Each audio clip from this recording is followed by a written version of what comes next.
गुरुदेव नाम प्रभु का बता दिया और कहा वक्त का यह नाम है। तो जय गुरुदेव नाम जब बोल करके दवा पिलाया गया तो फायदा हो गया। मरते समय जब पीड़ा होती है, दर्द होता है, यमराज के दूत आते हैं, कूटते हैं, मरते हैं, जलाते हैं, झुलसाते हैं, तब जीव इधर उधर भगता है, रोता और चिल्लाता है, परेशानी होती है, हड्डी हड्डी चटकती है, आँख से झरझर पानी निकलता है, खून पानी हो जाता है। ऐसे समय पर कोई मददगार होता है? कोई नहीं। जवान लड़का खड़ा है, रिश्तेदार खड़े हैं, पड़ोस के लोग खड़े हैं, लेकिन मदद नहीं कर सकते हैं, कोई मददगार नहीं होता। तो गुरु महाराज ने कहा जय गुरुदेव नाम उस समय बोलोगे तो मैं मिलूँगा। गुरु महाराज बोले मैं मिलूँगा।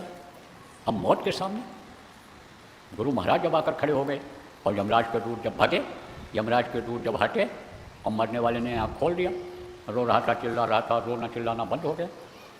तब जब बताया कि बाबा जय गुरुदेव जी महाराज आ गए, जिन्होंने नहीं देखा था गुरु महाराज को, कहा एक सफ़ेद कपड़ा पहने हुए सफ़ेद दाढ़ी वाले महात्मा आ गए, उन्होंने मेरी जान बचाई, उन्होंने मुझे यमराज के दूतों से बचाया, और अगर कोई तकलीफ से, भूत प्रेत बाधा से या बीमारी से बेहोशी आ रही थी, दर्द हो रहा था तो ठीक हो गया, और अगर समय ही पूरा हो गया तो उस समय पर तकलीफ नहीं हुई।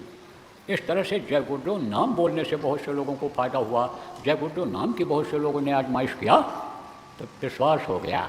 जब निराशा हो गई कि अब कोई काम नहीं होगा, अब जान माल की रक्षा नहीं हो पाएगी, अब तो हमको लगता है मरना ही पड़ेगा, हमारा धन दौलत ही सब चला जाएगा, ऐसे समय पर जब गुरु महाराज की बातों को याद किया कि जय गुरुदेव बोलोगे मैं मदद करूँगा, तो जय गुरुदेव बोले मदद होगी, कोई ना कोई आ गया। तब विश्वास लोगों का जमा बहुत ज़्यादा। फिर उस समय पर लोग जुड़े, और नहीं तो जल्दी सुनने वाले होते हैं। जगत बगत सो बैर है, चारों युग परमान, पलटू नाहक भूखता, सार देख कर स्वान। साधु गुरु महाराज आप हम लोग के साधु थे, संत थे, हम लोग के शरीर से भी साधु थे। शरीर के साधु का मतलब क्या होता है? दाढ़ी बाल का साधु। दाढ़ी बाल का साधु नहीं, अखंड ब्रह्मचारी थे, अखंड ब्रह्मचारी। शादी ब्याह नहीं किया, बच्चे कच्चे नहीं पैदा किए, अखंड ब्रह्मचारी थे। तो शरीर से भी साधु, और साधु वेश का कपड़ा पहनते थे लोगों से अलग, तो उसमें भी साधु थे।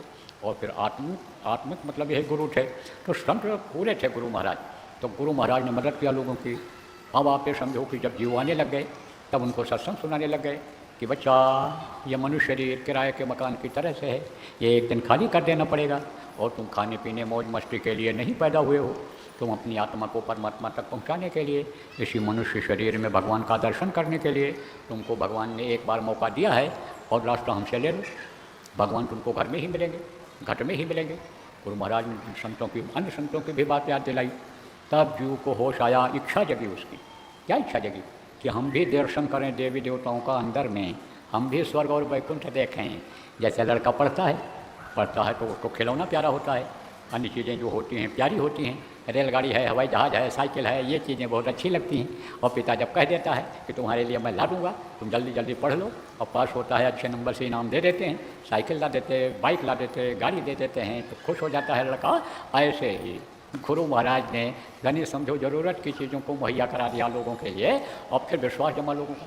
तो गुरु महाराज ने सत्संग सुनाया, कहा भाई ये किराए के मकान की तरह से है, ये छूट जाएगा, और इसमें तुम भगवान का दर्शन करो, आनंद लो। अब कहोगे कि आनंद कैसे मिलता है? वो तो जो ही प्रापर सो जाना। इसमें कई लोग ऐसे बैठे हैं कि जिनको दर्शन होता है, वो चीज़ को समझ गए, चीज़ को पकड़ लिया उन्होंने, साधना करने लग गए, सुमिरन ध्यान भजन करने लग गए। अब आप जो नए लोग हो कहोगे सुमिरन ध्यान भजन क्या होता है, साधना क्या होती है, वो मैं भी आपको बताऊँगा। आप करने लगोगे तो आपको भी अंतर में दर्शन होने लगेगा। आज तक जिसको हुआ प्रभु का दर्शन अंतर में हुआ, लेकिन अभी तक बहुत से लोग जानते नहीं हैं। आप भी कुछ लोग नहीं जानते हो, ऐसे भी आप कुछ लोग हो कि पहले उसी में फंसे हुए थे। किस में फंसे हुए थे? कि ये कैलेंडर वाले भगवान हैं, ये भगवान हैं, ये मंदिरों में जो मूर्तियां हैं भगवान हैं, लेकिन वही अच्छे लगते थे आपको, क्योंकि भावना थी आपकी, उनसे प्रेम था। तो मंदिरों में जब जाते थे, अब भी लोग जाते हैं, तो मूर्तियों को ही देखते रहते हैं, उनके चेहरे को, उनके कपड़े लत्ते को, उनकी तरफ आकर्षित हो जाते हैं, उनसे प्रेम हो जाता है। और प्रेम से प्रकट होने में जाना तो कुछ न कुछ फल मिल जाता है। क्या मिल जाता है? दुनिया की चीज़ें जो उस भाव से मिलती हैं, प्रेम से मिलती हैं, वो चीज़ें मिल जाती हैं, लेकिन मुक्ति और मोक्ष नहीं मिलता है। वो जो असली देवी देवता हैं, वो जो भगवान हैं, प्रभु हैं अपने, वो अंतर में नहीं दिखाई पड़ते हैं, उनका साक्षात दर्शन नहीं होता है। यह तो भावना बस जो उस भाव से मिलती हैं, प्रेम से मिलती हैं, वो चीज़ें मिल जाती हैं, लेकिन मुक्ति और मोक्ष नहीं मिलता है। वो जो असली देवी देवता हैं, वो जो भगवान हैं, प्रभु हैं अपने, वो अंतर में नहीं दिखाई पड़ते हैं, उनका साक्षात दर्शन नहीं होता है। यह तो भावना बस, अच्छी भावना बस, धार्मिक भावना बस, ये मंदिर मस्जिद लोग बनाते हैं, गिरजाघर बना देते हैं, धर्मशाला पौशाला बनवा देते हैं, लेकिन समझो कि असली देवी देवता तो अंतर में दिखाई पड़ते हैं। और उनके रूप को जब देखता है तब मस्ती आती है, आनंद आता है। तो गुरु महाराज ने कहा अंदर में ही सब कुछ मिलेगा। जैसे अन्य संतों ने कहा है ऐसे अंतर में ही सब कुछ है। तब लोगों की इच्छा जगी कि भाई अंतर में देखा जाए। विश्वास जमा था, ये धोखा महात्मा नहीं देते हैं। गुरु महाराज जैसे संत धोखा किसी को नहीं दिए, ये धोखा नहीं देंगे और ये सच्ची बात बताएंगे और ये समझो कि सच से मिलाएंगे, सत्य से मिलाएंगे, प्रभु से मिलाएंगे। जब विश्वास हो गया तब कुछ लोग उसमें से करने लगे और करते करते भी क्या हुआ कि बंद हो गया। क्यों बंद हो गया? इसलिए जो उन्होंने बताया था कि कुछ भी अंदर में दिखाई पड़े या सुनाई पड़े तो बताना मत किसी को। तो आज्ञा का उल्लंघन हो गया। जो आदेश दिया था उसका उल्टा कर दिया। जो कहा था बच्चा देखो ये मनुष्य शरीर ये मंदिर है, इसके अंदर में आप मुर्दा मांस मत डालना, किसी पशु पक्षी का मांस मत डालना। हम मांस खाने लग गए, भूल से किसी ने खिला दिया कोई ऐसी चीज़ जिसमें मांस पड़ा हुआ। देखने में तो ये शाकाहारी लिखा पढ़ा में भी शाकाहारी, लेकिन उसमें मांसाहारी चीज़ें पड़ी हुई, उसको कहीं खा पी लिया। ऐसे आदमी का साथ कर दिया कि जो बुरा कर्म करता है उसका भी असर आ गया, जगह का असर आ गया, तो बंद हो गया। अब ये बातें जो बताई गई, अगर बराबर सत्संग सुनता रहता आदमी तब तो ये बातें याद रहती हैं। अब ये बातें याद कब आ जाएंगी? जब खाने को होगा। और उस समय अगर गुरु को भोग लगाओगे, गुरु को यानी समझो याद करके और खाओगे तो समझो वो बातें याद रहेंगी। तो बातें याद नहीं रहती, जल्दी जल्दी मिले। जैसे कोई भूखा जानवर हो और उसके सामने चारा डाल दो और जल्दी जल्दी खाने लगता है, ऐसे खाने लग जाते, ऐसे भूल जाते हो। भूलो मत, इन चीज़ों का ध्यान रखो। अगर ध्यान नहीं रखोगे, चाल चलन खराब कर लोगे, आप समझो विचार खराब कर लोगे तो भजन में मन नहीं लगेगा। तो माहौल खराब हो गया और दिन ब दिन माहौल खराब होता जा रहा है। क्यों? क्योंकि कलयुग का असर है। सतयुग थोड़ा है अभी, न त्रेता है न द्वापर है। ये सब युग जो थे ये सब अच्छे थे, लेकिन अब वो युग नहीं है, अब है कलयुग।